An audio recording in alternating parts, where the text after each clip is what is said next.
Question and answers coming in a second. So I promised you there is something after the ad break for all those who made it. The futures. Little reminder, future 1, future 2, future 3. Rachel, I'll go to the price in a minute. I'm almost done. Future 3. Der Flughafen wird eröffnet, hätten gehabt. Now, how would we translate this? Future 3 was invented last year, not last year, 2 years ago, I think, by a very beautiful institution, because Berlin is trying to build an airport, a bigger airport, because they predicted we might need it, and it's already too small. And as that airport is already under construction for over 10 years, if not longer, they have invented a future for something that is supposed to be finished in the future, but very likely never will be finished. And this is the form. So the airport would have had, is a literal translation, and I also have a real translation. The airport would have had opened. Yeah, it's a beautiful, beautiful tense, and it's only used in context with the German, with the Berlin airport, BER, for BER opening predictions only. So you will never use it. And it's, of course, a little joke by a beautiful page, which you might look up. Let me share that with you. I love that page. It's a bit tricky. It's humor, and humor is sometimes a bit difficult to grasp in the beginning, but maybe you get a couple of things. Yeah, it's ironic news. It's something they call something like the Onion in the US. I don't know any other things. Charlie Hebdo in France, something like that. It's a satirical page. It's beautiful. So that's, of course, nonsense. Yeah, you will never use future 3, but I like the idea and I couldn't resist putting it here. And it contains Werden as well. Okay. If you want to give this whole thing a trial, if you are not already working with it, just take your camera, your mobile camera, and scan that code, and it will bring you to the first lesson, which is available for free and already teaches you plenty of things. Yeah? Okay. I remove this. That's fine. Let me turn off the slides, and then we can talk face to face again. So there were not many questions that I might have missed, except are we starting? Ask me any question about this. I hope you just relaxed and got an overview of what Werden, Würden, Wurde all means, or actually what it's used for. As I said in my courses, you'll be introduced to every topic in its time, and you digest it thoroughly before getting to one or the other. So the Werden topics are split apart far enough so that you don't confuse them. And if that's not done properly, you will remain confused, and that's why I've made this class. Yeah. Any suggestions? If you leave this webinar, you'll be asked for a rating. Give me an honest rating, but ideally you write me an email if you have something to say that you would like to improve. Write an email to me, tell me, hey, this could have been done better, or this is what I didn't get, or what I want to understand. This will all help me to make this better, because I'll re-record this whole thing and to optimize it. This is just, yeah, was a quick thing I threw together because I've already thought it through in the past several times. Yeah. Rachel asked for the price in euro. Rachel, I don't know. So as US dollar is kind of, yeah, a nightmare at the moment. You just have to go to the checkout page. On the checkout page, or latest if you pay with PayPal, before you pay, it should show you the price in euro. Yeah, and if by accident you buy something and it seems too expensive, I refund you the money. But be careful, but there's no risk. It's really hard to pay by accident. So you should be seeing the price there. Yeah? Yeah. Werden was my nemesis. This helped a lot. Lassen is another one. Lassen is wonderful. Let me take a note of that.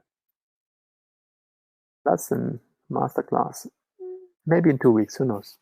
I just spontaneously decide these things. There's a couple of beautiful things like this. And as I said, all the topics like futur and passive are gorgeous. It's like a 3-star restaurant if you get them right. Yeah, enjoy these, enjoy Werden, and whenever you see it, just wonder. You hope maybe you took a screenshot of the overview of the uses. You can replay this whole thing, and if there's anything, you want the discount from this course or something, just let me know. Yeah, usually 10 is more than enough. What's the formula, Michael? What's the formula for what?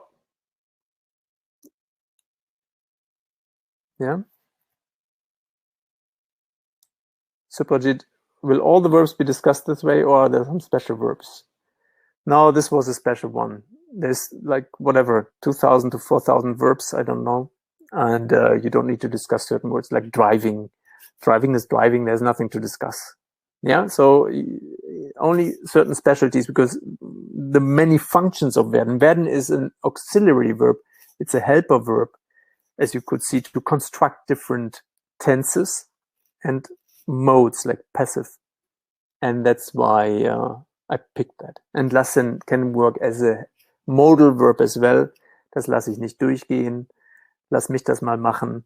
So lassen is also specific. It has different functions, but there's only, let's say, 10 such special verbs, which of course will be introduced if they matter for A1 to B1. If they matter for B2, they will be in the B2 course.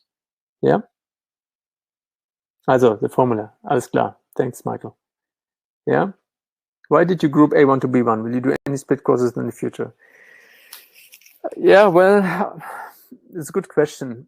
If I did the course today again, I possibly would split it and would have different stories for every level. But it's such an immense amount of work to create a course. And this one grew naturally like a tree. It grew. It just came. I had a product. I had different ideas. And suddenly it said, no, do this, do this. And I did this. And suddenly I said, okay, that's a long text. It's a bit too much for A1. And voila, there it is. So these A1, A2, B1, I just follow this whole thing because that's what everybody does. I don't believe in it. Of course, there is more complex language and structures, but it doesn't really matter. And no one needs A1 test, no one needs A2 test, and by no one I mean a very small percentage. A1 actually is something useful, and I'm working on a hacking course for that, which you can buy separately, and then you don't need the big course. But B1 is the first exam that truly matters, and that's why I'm also fine with having that together. B2 on its own matters. And there will be a C1 course latest in January, but I hope to publish it earlier, maybe for Christmas. Would be a nice gift for myself as well. Yeah, we are working on it. We already have it. We just really need to think a few more things through. And as I said, it's a lot of work, and I have plenty of people working on plenty of projects at the same time. By the way, to all of you, Alexa is up to date. If you want to use her again, she should work. Tony did a fabulous job, and I'm really happy to announce this. If there are any inconsistencies anywhere, just point it out in the forum or in the comment section. Yeah. Thank you for the gorgeous explanation. May I be for the next meeting? Would you like to explain about subjective modal verbs? Josaphat, no.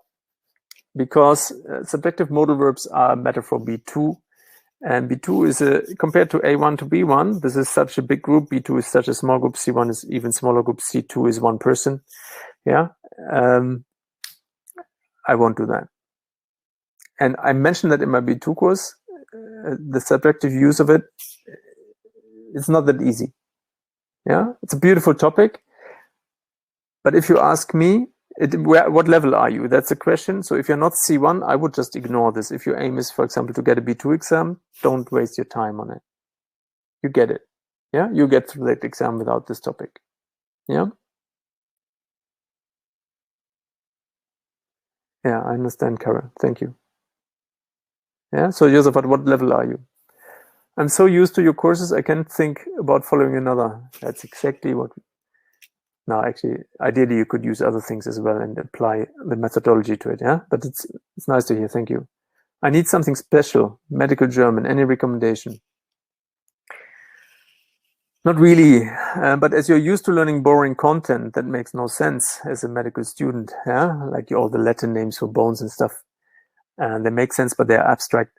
You might just want to look at Medizin. Google that. They have something on their homepage. I possibly can only guarantee that it will be very boring. There are special courses that cost a lot of money, but I fear my view on specialized courses is get to a solid B2 first and then go there. Other people have a different approach.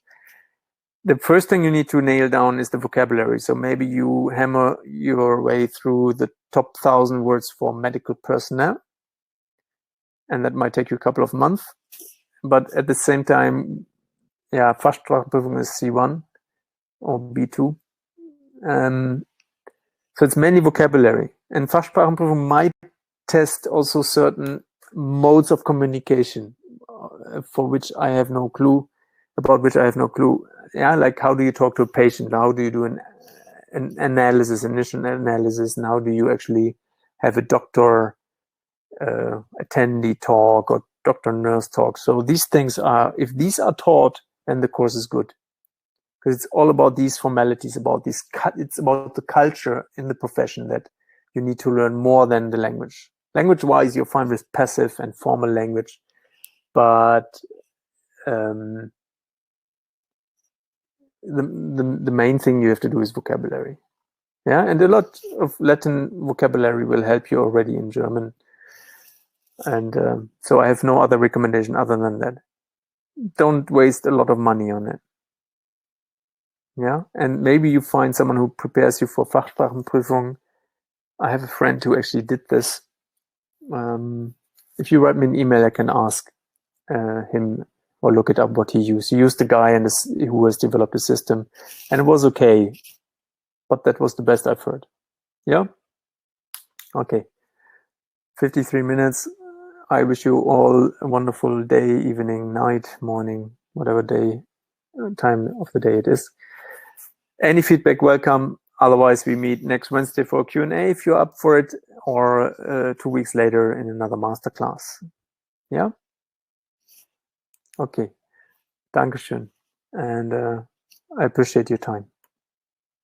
Then I'm not doing the speaking, but if you want something, write an email. Yeah? Or contact me via the community. That's even better. Bye-bye. Tschüss.